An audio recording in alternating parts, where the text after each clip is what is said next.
राधे राधे। प्रिय साधकों, आप सभी को मेरा प्रणाम। आज का यह सत्संग केवल एक विषय नहीं, बल्कि एक आंतरिक यात्रा का द्वार है। हम अक्सर ज्ञान को शब्दों में खोजते हैं, लेकिन आध्यात्मिक सत्य शब्दों से नहीं, अनुभव से प्रकट होता है। इसलिए आज जो कुछ भी आप सुनेंगे, उसे केवल समझने का प्रयास न करें, उसे अपने भीतर उतरने दें, उसे महसूस करें। क्योंकि जब तक कोई सत्य हृदय को स्पर्श नहीं करता, तब तक वह जीवन को परिवर्तित नहीं करता। यही कारण है कि संतों ने बार बार कहा है कि नाम की महिमा सुनना भी एक साधना है, क्योंकि यह भीतर एक सूक्ष्म बीज बो देती है, जो समय आने पर अनुभव के रूप में फलित होता है।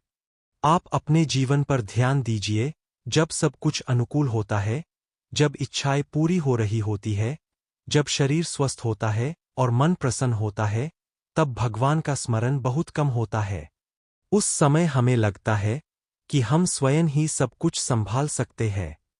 लेकिन जैसे ही परिस्थितियां बदलती है, जब शरीर रोग से घिर जाता है, जब मन किसी आघात से टूट जाता है, जब अपने ही लोग दूर हो जाते हैं या साथ छोड़ देते हैं, तब भीतर एक गहरी शून्यता उत्पन्न होती है। यह शून्यता केवल बाहरी अकेलेपन की नहीं होती, यह उस आंतरिक आधार के अभाव की होती है, जिस पर हम टिक सकें। बाहर से लोग हमारे पास होते हैं, वे सहानुभूति देते हैं, सांत्वना देते हैं, लेकिन फिर भी एक ऐसा स्थान है हमारे भीतर, जहां कोई पहुंच नहीं पाता। वही स्थान हमारी वास्तविक खोज का केंद्र है। यहीं से साधना का वास्तविक आरंभ होता है। जब साधक इस सत्य को स्वीकार करता है कि बाहरी दुनिया उसकी आंतरिक पीड़ा को पूर्ण रूप से शांत नहीं कर सकती, तब वह भीतर की ओर मुड़ता है। और इसी मोड़ पर उसे नाम जप का मार्ग मिलता है। नाम जप केवल ध्वनि नहीं है, केवल शब्दों का दोहराव नहीं है, यह चेतना को उसके मूल स्रोत से जोड़ने का माध्यम है। जब कोई साधक श्रद्धा और विनम्रता के साथ नाम का स्मरण करता है, तो धीरे धीरे वह नाम उसके भीतर जीवंत होने लगता है। वह एक शक्ति के रूप में प्रकट होता है, जो न केवल मन को शांत करता है, बल्कि हृदय को एक गहरे दुलार से भर देता है। यही वह दुलार है, जिसके बारे में संत कहते हैं कि वह कई माताओं के प्रेम से भी अधिक है, क्योंकि यह सीमित नहीं है, यह निरंतर है, और यह सीधे आत्मा को स्पर्श करता है। महान योगी परमहंस योगानंदा ने इसी सत्य को अत्यंत सरल शब्दों में व्यक्त किया है।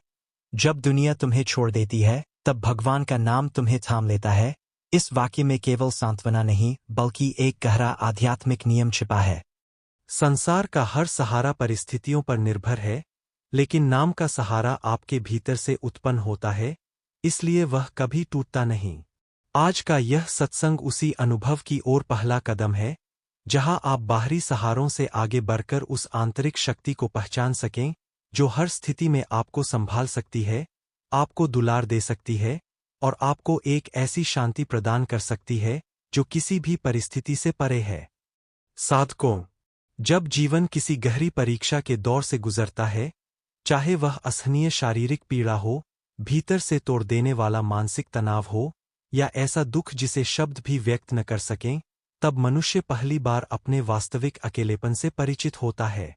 सामान्य दिनों में हमें लगता है कि हम अकेले नहीं हैं, हमारे पास परिवार है, मित्र है, संबंध है, सहारा है। लेकिन जैसे ही कोई गंभीर संकट आता है, एक सूक्ष्म सत्य धीरे धीरे प्रकट होने लगता है कि बाहर के सभी सहारे सीमित हैं। वे हमें घेर सकते हैं, पर हमारे भीतर प्रवेश नहीं कर सकते। बाहरी लोग हमारी स्थिति को देख सकते हैं, हमारे लिए चिंतित हो सकते हैं, हमें सांत्वना के शब्द दे सकते हैं, लेकिन जो पीड़ा भीतर चल रही है, वह केवल हम ही अनुभव कर रहे होते हैं। यही कारण है कि सबसे भीड़ भरे वातावरण में भी मनुष्य अपने दुख के क्षणों में स्वयं को बिल्कुल अकेला महसूस करता है। आपने अवश्य देखा होगा, जब कोई व्यक्ति अस्पताल में होता है या किसी गंभीर बीमारी से जूझ रहा होता है, तो शुरुआत में बहुत लोग उसके पास आते हैं, हालचाल पूछते हैं, सहानुभूति प्रकट करते हैं। लेकिन समय के साथ यह उपस्थिति कम होने लगती है। लोग अपने अपने जीवन में लौट जाते हैं, और अंततः वह व्यक्ति अपने दर्द, अपने विचारों और अपनी बेचैनी के साथ अकेला रह जाता है। यह किसी की कमी नहीं है, बल्कि इस संसार की प्रकृति है। हर व्यक्ति अपनी सीमाओं में बंधा हुआ है, उसके पास समय की सीमा है, उसकी अपनी समस्याएं हैं, उसकी अपनी मानसिक क्षमता है। इसलिए वह किसी और के दुख को पूरी तरह अपने भीतर लेकर नहीं जी सकता। यहाँ तक कि माता-पिता का प्रेम भी, जो इस संसार में सबसे शुद्ध और निस्वार्थ माना जाता है, वह भी एक सीमा तक ही साथ दे सकता है। माता अपने बच्चे के लिए रो सकती है, उसके दर्द को देखकर तड़प सकती है, लेकिन वह उस दर्द को अपने शरीर में लेकर उसे मुक्त नहीं कर सकती। इसका अर्थ यह नहीं कि उनका प्रेम कम है, बल्कि यह दर्शाता है कि हर सांसारिक संबंध शरीर और परिस्थितियों की सीमाओं में बंधा हुआ है। और जब हम इस सत्य को गहराई से समझते हैं, तब हमारे भीतर एक महत्वपूर्ण प्रश्न उठता है। यदि बाहर का कोई भी सहारा हमारी आंतरिक पीड़ा को पूर्ण रूप से शांत नहीं कर सकता, तो फिर वह सहारा कहाँ है जो हमें भीतर से थाम सके? यही वह निर्णायक क्षण है जहाँ साधना का वास्तविक द्वार खुलता है। जब मनुष्य बाहरी सहारों की सीमाओं को पहचान लेता है, तब वह भीतर की ओर मुड़ने के लिए तैयार होता है। और इसी मोड़ पर नाम जप का प्रवेश होता है। नाम जप केवल एक धार्मिक क्रिया नहीं है, यह कोई औपचारिक दोहराव नहीं है, यह एक जीवंत, जागृत शक्ति है, जो साधक की चेतना के साथ गहराई से जुड़ती है। जब आप श्रद्धा, विश्वास और समर्पण के साथ नाम का स्मरण करते हैं, तो वह केवल आपके होठों तक सीमित नहीं रहता, वह धीरे धीरे आपके मन में उतरता है, फिर हृदय में, और अंततः आपकी चेतना का हिस्सा बन जाता है। और जब नाम इस प्रकार भीतर जागृत होता है, तब एक अद्भुत परिवर्तन घटित होता है। वही नाम, जिसे आप पहले बाहर से जप रहे थे, अब भीतर से आपको थामने लगता है। जब पीड़ा बढ़ती है, तो वही नाम आपके भीतर एक कोमल स्पर्श की तरह कार्य करता है, जैसे कोई अदृश्य हाथ आपको सहला रहा हो, आपको आश्वस्त कर रहा हो कि तुम अकेले नहीं हो। यह अनुभव शब्दों से परे है, लेकिन जो साधक इसे अनुभव करता है, उसके लिए यह किसी भी बाहरी सहारे से अधिक वास्तविक और अधिक प्रभावशाली होता है। यही कारण है कि संतों ने कहा है, संसार का सहारा परिस्थिति पर निर्भर है, लेकिन नाम का सहारा आपकी चेतना पर निर्भर है। बाहर का सहारा छूट सकता है, लेकिन जो भीतर जागृत हो गया, वह कभी नहीं छूटता। जब नाम जप धीरे धीरे आपके भीतर स्थिर हो जाता है, तब आप पाते हैं कि वही नाम आपकी पीड़ा को कम नहीं कर रहा, बल्कि आपके उसके प्रति दृष्टिकोण को बदल रहा है। आप उसी परिस्थिति में रहते हुए भी भीतर से अधिक शांत, अधिक स्थिर और अधिक समर्थ हो जाते हैं। इसलिए यह समझना अत्यंत आवश्यक है कि पीड़ा का वास्तविक समाधान बाहर नहीं है। बाहर केवल सहयोग मिल सकता है, लेकिन समाधान भीतर ही उत्पन्न होता है। और नाम जप उसी आंतरिक समाधान का माध्यम है। यह हमें सिखाता है कि हम अपने भीतर उस स्थान को खोजें, जहाँ से वास्तविक शांति और सहारा उत्पन्न होता है। जब यह समझ गहराई से बैठ जाती है, तब साधक बाहरी सहारों की अपेक्षा कम कर देता है और भीतर के उस दिव्य सहारे पर विश्वास करना शुरू कर देता है, जो हर परिस्थिति में उसके साथ रहता है, उसे संभालता है और धीरे धीरे उसे उसके वास्तविक स्वरूप की ओर ले जाता है। अब मैं आपको एक बहुत गहरी बात बताने जा रहा हूँ, और यदि आप इसे हृदय से ग्रहण कर लेंगे, तो आपकी साधना की दिशा ही बदल सकती है। जब कोई साधक लंबे समय तक श्रद्धा, विश्वास और निरंतरता के साथ नाम जप करता है, तो धीरे धीरे एक सूक्ष्म परिवर्तन प्रारंभ होता है। प्रारंभ में वह स्वयं नाम का जप करता है, प्रयास से, अनुशासन से। लेकिन जैसे जैसे उसका चित्त शुद्ध होता जाता है, एक अवस्था ऐसी आती है जहाँ जप किया नहीं जाता, बल्कि होने लगता है। यही वह अवस्था है जहाँ नाम साधक के भीतर स्वयं चलने लगता है। सांसों के साथ, धड़कनों के साथ, चेतना की गहराइयों में नाम स्वतः प्रवाहित होने लगता है। और यहीं से शुरू होता है वह दिव्य अनुभव, जिसे संतों ने नाम का दुलार कहा है। यह दुलार कोई भावनात्मक कल्पना नहीं है, यह चेतना की वास्तविक अनुभूति है। साधक महसूस करता है कि उसके भीतर कोई है जो उसे संभाल रहा है, उसे थाम रहा है, उसे सहला रहा है। एक अदृश्य लेकिन अत्यंत सजीव उपस्थिति जो हर क्षण उसके साथ है। यही कारण है कि संतों ने कहा, यह दुलार कई माताओं के प्रेम से भी अधिक होता है। क्योंकि संसार की माता का प्रेम सीमित है, वह शरीर तक है, परिस्थितियों तक है, समय तक है। लेकिन नाम का दुलार असीम है, वह आत्मा तक पहुंचता है, वह हर जन्म में साथ रहता है, वह कभी समाप्त नहीं होता। जब एक साधक गहरी पीड़ा में होता है, चाहे वह शारीरिक हो, मानसिक हो या भावनात्मक, तो सामान्यतः वह पीड़ा उसे तोड़ देती है। लेकिन नाम जप करने वाला साधक उसी पीड़ा में एक अलग ही अनुभव करता है। यहाँ एक सूक्ष्म बात समझनी होगी, नाम पीड़ा को तुरंत समाप्त नहीं करता, बल्कि पीड़ा के प्रति आपकी अनुभूति को बदल देता है। वही दर्द, जो पहले असहनीय लगता था, अब एक दूरी से अनुभव होने लगता है। साधक के भीतर एक साक्षी भाव जागता है, वह देखता है कि पीड़ा शरीर में है, मन में है, लेकिन मैं उससे अलग हूं। और इसी दूरी में शांति जन्म लेती है। यही वह अवस्था है जिसका संकेत भगवद गीता में दिया गया है, जहाँ कहा गया है कि आत्मा को न शस्त्र काट सकता है, न अग्नि जला सकती है, न जल भिगो सकता है, न वायु सुखा सकती है। जब साधक नाम में गहराई से उतरता है, तो वह इस सत्य को केवल पढ़ता नहीं, बल्कि जीने लगता है। उसे अनुभव होने लगता है कि उसका वास्तविक स्वरूप शरीर नहीं है, मन नहीं है, वह कुछ और है, जो अचल है, शांत है और आनंद स्वरूप है। और जैसे जैसे यह अनुभव गहराता है, साधक के भीतर एक अद्भुत स्थिरता आ जाती है।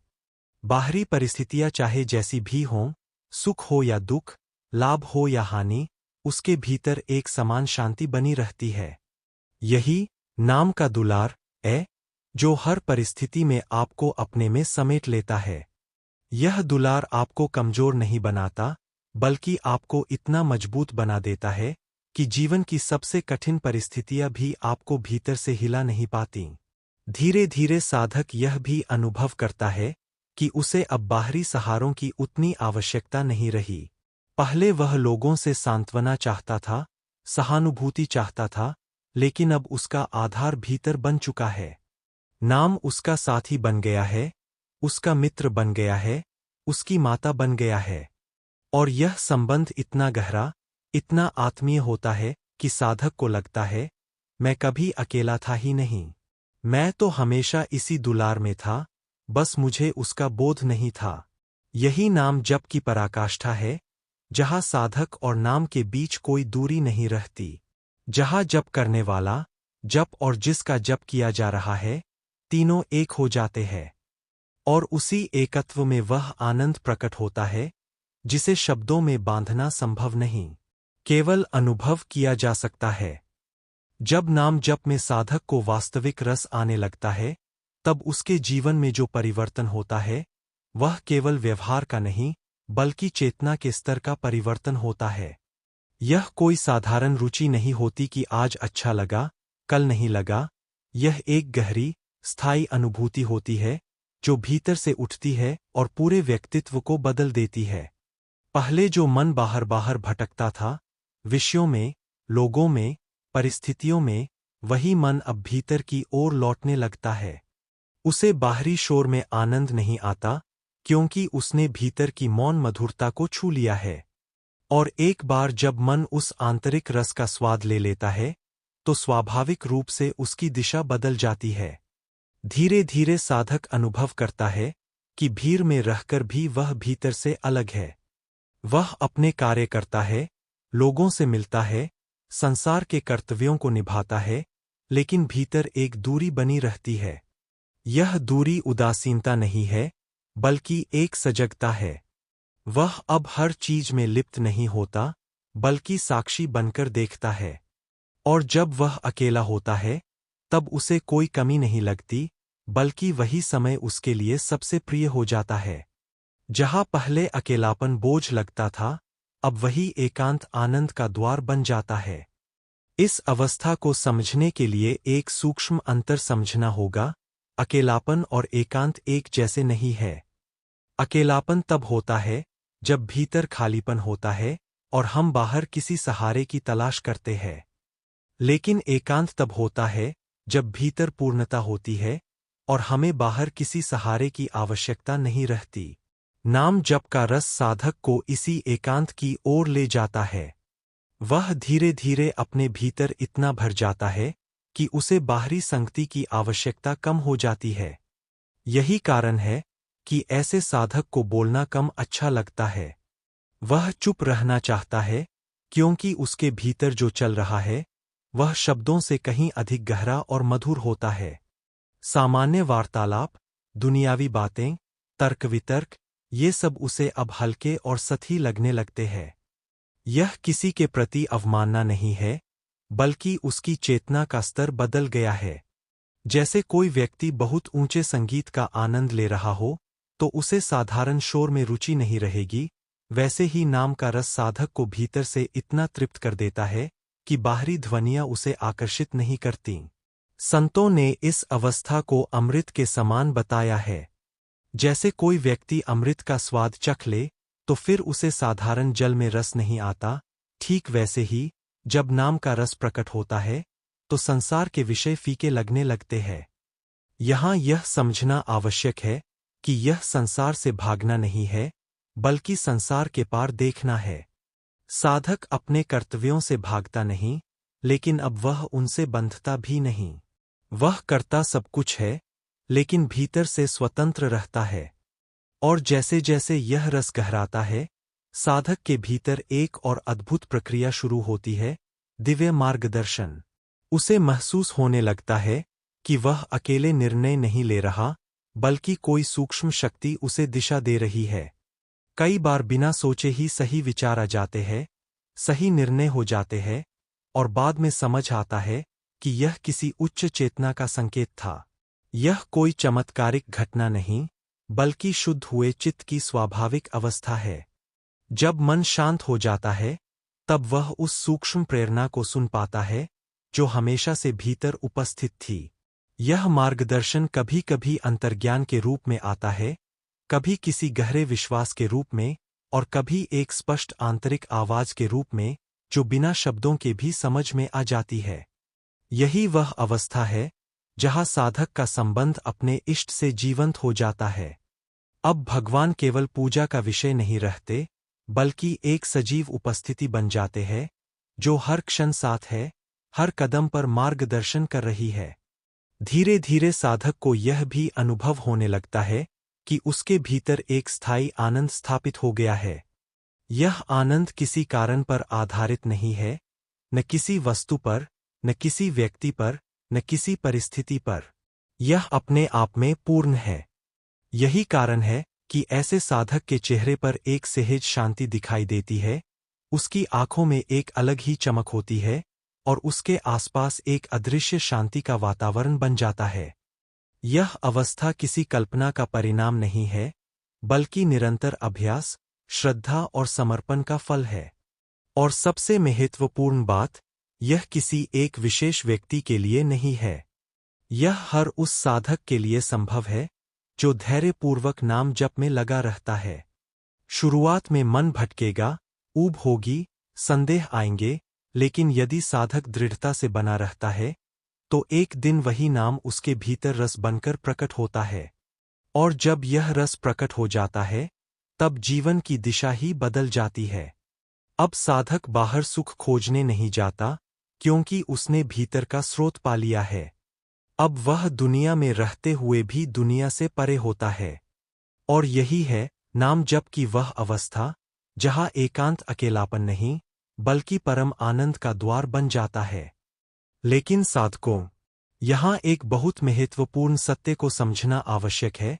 जिस अनुभूति की हम बात कर रहे हैं, वह केवल सुनने, पढ़ने या कल्पना करने से प्राप्त नहीं होती, वह केवल और केवल अभ्यास से आती है। आध्यात्मिक मार्ग में जानना और होना दो अलग बातें हैं। आप हजारों बार सुन ले कि नाम जप में आनंद है, शांति है, दिव्यता है, लेकिन जब तक आप स्वयं उस अभ्यास में नहीं उतरते, तब तक वह सब केवल विचार रहेगा, अनुभव नहीं बनेगा। यही कारण है कि संतों ने बार बार कहा, नियमितता ही साधना की आत्मा है। नाम जप का स्वभाव बहुत सूक्ष्म है। यह कोई ऐसी प्रक्रिया नहीं है कि आपने आज जप किया और कल परिणाम सामने आ गया। यह धीरे धीरे भीतर भीतर काम करता है। जैसे धरती में बोया गया बीज तुरंत वृक्ष नहीं बनता, पहले वह मिट्टी के भीतर छिपा रहता है, फिर धीरे धीरे अंकुरित होता है, फिर एक नन्हा पौधा बनता है और वर्षों बाद एक विशाल वृक्ष। ठीक उसी प्रकार नाम जप भी आपके चित्त में बीज के रूप में बोया जाता है। हर एक जप, हर एक स्मरण उस बीज को सिंचता है। भले ही आपको ऊपर से कुछ दिखाई न दे, लेकिन भीतर एक गहरी प्रक्रिया चल रही होती है।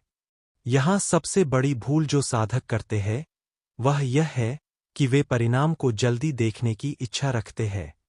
मन तुरंत अनुभव चाहता है, तुरंत शांति चाहता है, तुरंत आनंद चाहता है। और जब उसे तुरंत कुछ नहीं मिलता, तो वह कहता है, इससे कुछ हो नहीं रहा। लेकिन यह मन की अधीरता है, साधना की सच्चाई नहीं। साधना का नियम है, जो जितना धैर्य रखेगा, वह उतनी गहराई तक पहुंचेगा। नाम जप कभी व्यर्थ नहीं जाता, क्योंकि वह चेतना पर काम करता है, और चेतना में हुआ परिवर्तन कभी नष्ट नहीं होता। आप इसे ऐसे समझ सकते हैं, जैसे आप एक पत्थर पर रोज थोड़ा थोड़ा पानी डालते हैं। एक दो दिन में कोई फर्क नहीं दिखेगा, लेकिन यदि आप महीनों तक ऐसा करते रहें, तो वही पानी पत्थर पर निशान बना देता है। नाम जप भी वैसा ही है। वह आपके भीतर की कठोरता, आपके पुराने संस्कार, आपकी नकारात्मक प्रवृत्तियों, इन सब पर धीरे धीरे काम करता है। और एक दिन ऐसा आता है, जब आप स्वयं महसूस करते हैं कि मैं पहले जैसा नहीं रहा। इसलिए यहाँ एक ही सूत्र है, नियमितता। चाहे मन लगे या न लगे, आपको जप करना है। क्योंकि जब मन लगेगा, तब तो आप करेंगे ही, लेकिन जब मन नहीं लगेगा, तब किया गया जप ही वास्तविक साधना है। वही आपके भीतर शक्ति पैदा करता है। वही आपके संकल्प को मजबूत बनाता है। यही वह क्षण होते हैं, जहाँ साधक और सामान्य व्यक्ति के बीच अंतर बनता है। सामान्य व्यक्ति मन के अनुसार चलता है, और साधक मन को साधता है। आपको अपनी दिनचर्या में नाम जप को इस प्रकार जोड़ना है कि वह जीवन का हिस्सा बन जाए, न कि एक अलग कार्य। केवल सुबह या शाम के कुछ मिनटों तक सीमित न रखें। चलते फिरते, काम करते हुए, यात्रा में, प्रतीक्षा में, हर खाली क्षण को नाम से भर दीजिए। धीरे धीरे यह आदत बन जाएगी, और फिर यह आदत संस्कार में बदल जाएगी। और जब यह संस्कार गहरा हो जाता है, तब नाम अपने आप चलने लगता है। एक और गहरी बात यहाँ समझने योग्य है, अभ्यास पहले बाहर से होता है, फिर भीतर से होने लगता है। प्रारंभ में आप नाम को याद करते हैं, प्रयास से जप करते हैं। लेकिन जैसे जैसे अभ्यास बढ़ता है, नाम आपके भीतर अपनी जगह बना लेता है। फिर ऐसा लगता है कि नाम आप नहीं कर रहे, बल्कि नाम आपको कर रहा है।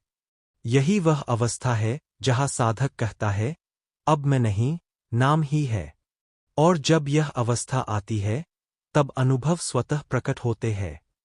आपको अलग से कुछ पाने की कोशिश नहीं करनी पड़ती। शांति, आनंद, स्थिरता, ये सब अपने आप आने लगते हैं। जैसे सूरज निकलते ही अंधकार अपने आप चला जाता है, वैसे ही नाम का प्रकाश आपके भीतर के अंधकार को समाप्त कर देता है। इस मार्ग में एक और बात बहुत महत्वपूर्ण है, तुलना से बचना। हर साधक की यात्रा अलग होती है। कोई जल्दी अनुभव करता है, कोई धीरे धीरे। यह आपके पिछले संस्कारों, आपकी वर्तमान निष्ठा और आपके समर्पण पर निर्भर करता है। इसलिए कभी यह मत सोचिए कि दूसरों को अनुभव हो रहा है, मुझे क्यों नहीं। आपका मार्ग आपका अपना है, और आपका फल भी निश्चित है, बस समय अलग हो सकता है। धीरे धीरे जब आप इस नियमितता को बनाए रखते हैं, तो एक दिन ऐसा आता है, जब नाम केवल एक अभ्यास नहीं रहता, बल्कि आपकी पहचान बन जाता है। आप जहाँ भी होते हैं, जो भी करते हैं, नाम आपके साथ होता है। और फिर एक क्षण ऐसा आता है, जिसे शब्दों में बांधना कठिन है, जब आपको महसूस होता है कि मैं नाम को नहीं पकड़ रहा, नाम ने मुझे पकड़ लिया है। और यही वह क्षण है जहां साधना का वास्तविक फल प्रकट होता है। वहां प्रयास समाप्त हो जाता है और अनुग्रह शुरू होता है। वहां साधक की यात्रा बदल जाती है, कर्म से कृपा की ओर, प्रयास से अनुभव की ओर और खोज से प्राप्ति की ओर। यही अभ्यास और अनुभव का वास्तविक संबंध है, जहां निरंतर अभ्यास अंततः आपको उस अवस्था तक ले जाता है जहां अनुभव स्वयं आपका मार्गदर्शन करने लगता है। तो साधकों, आज की इस यात्रा में हमने जिस सत्य को छुआ है, उसे केवल शब्दों तक सीमित मत रखिए, उसे अपने जीवन में उतारिए। आपने जाना कि नाम जप कोई साधारण क्रिया नहीं है, यह केवल माला फेरना या शब्दों को दोहराना नहीं है। यह एक जीवंत संबंध है, आपके और उस परम सत्ता के बीच। यह वह सहारा है जो परिस्थितियों पर निर्भर नहीं करता, जो समय के साथ बदलता नहीं, जो सुख में भी साथ है और दुर्हक में भी। जब सब कुछ छूट जाता है, तब भी जो नहीं छूटता, वही नाम है। और इसी कारण संतों ने उसे सच्ची शरण कहा है। जब हम कहते हैं कि नाम माँ के समान है, तो यह केवल एक उपमा नहीं है। संसार की माता हमें जन्म देती है, हमारा पालन करती है, लेकिन उसकी भी सीमाएं हैं, समय की, शरीर की, परिस्थितियों की। पर नाम का दुलार असीम है। वह हर क्षण उपलब्ध है, हर स्थिति में उपलब्ध है, और सबसे महत्वपूर्ण, वह भीतर से उपलब्ध है। आपको कहीं बाहर जाने की आवश्यकता नहीं, किसी विशेष परिस्थिति की प्रतीक्षा नहीं, बस एक स्मरण, एक पुकार, और वह आपके भीतर जागृत हो जाता है। यही उसकी महिमा है, यही उसकी करुणा है। इसलिए आज का आह्वान बहुत सरल है, लेकिन अत्यंत गहरा है। आपको कोई बड़ा व्रत नहीं लेना, कोई कठिन नियम नहीं अपनाना, बस एक छोटा सा संकल्प लेना है, लेकिन पूरे हृदय से। मैं नाम जप को अपने जीवन का हिस्सा बनाऊंगा, चाहे दिन में 5 मिनट ही क्यों न हो, लेकिन वह नियमित हो, वह सच्चा हो। क्योंकि साधना की शक्ति उसकी मात्रा में नहीं, उसकी निरंतरता और भाव में होती है। जो थोड़ा सा भी प्रेम से, निष्ठा से किया जाता है, वह धीरे धीरे एक गहरी धारा बन जाता है। धीरे धीरे आप स्वयं देखेंगे कि यह छोटा सा अभ्यास आपके भीतर कितने बड़े परिवर्तन ला रहा है। मन जो पहले अशांत था, वह शांत होने लगेगा। जो विचार आपको बार बार परेशान करते थे, उनका प्रभाव कम होने लगेगा। और सबसे महत्वपूर्ण, आपके भीतर एक अदृश्य सहारा बनने लगेगा। आप महसूस करेंगे कि आप अकेले नहीं हैं। कोई है जो हर क्षण आपके साथ है, जो बिना कहे आपको समझ रहा है, जो बिना दिखे आपका मार्गदर्शन कर रहा है। यही नाम का स्पर्श है, यही उसकी कृपा है। और जब कभी जीवन में कठिन समय आए, जो कि अवश्य आएगा, तब इस नाम को मत छोड़िए। उसी समय इसे और मजबूती से पकड़िए, क्योंकि वही समय है जब नाम अपना वास्तविक स्वरूप दिखाता है। वही समय है जब वह आपको भीतर से संभालता है, आपको टूटने नहीं देता, आपको अंधकार में भी प्रकाश दिखाता है। इसलिए आज ही, अभी इसी क्षण, अपने भीतर यह संकल्प जगाइए। इसे केवल एक विचार न रहने दें, इसे एक शुरुआत बनाइए। और यदि आप इस संकल्प को शब्द देना चाहते हैं, तो कमेंट में लिखिए, जय जय श्री राधे, या नाम ही मेरा सहारा है। यह केवल लिखना नहीं है, यह आपके भीतर के निर्णय की घोषणा है। अंत में, हृदय से यही प्रार्थना है, ईश्वर आपके जीवन में नाम का वह मधुर रस जगाए, जो आपके हर दुर्हक को शांति में बदल दे। आपके भीतर ऐसी स्थिरता स्थापित हो जाए कि कोई भी परिस्थिति आपको विचलित न कर सके, और आप उस अनुभव तक पहुँचें, जिसकी आपकी आत्मा जन्मों से खोज कर रही है। आपकी साधना सफल हो, आपका मार्ग प्रकाशित हो, और आपके जीवन में वह दिव्य आनंद प्रकट हो, इसी शुभकामना के साथ। बोलो, जय जय श्री सीताराम। नमो नमः।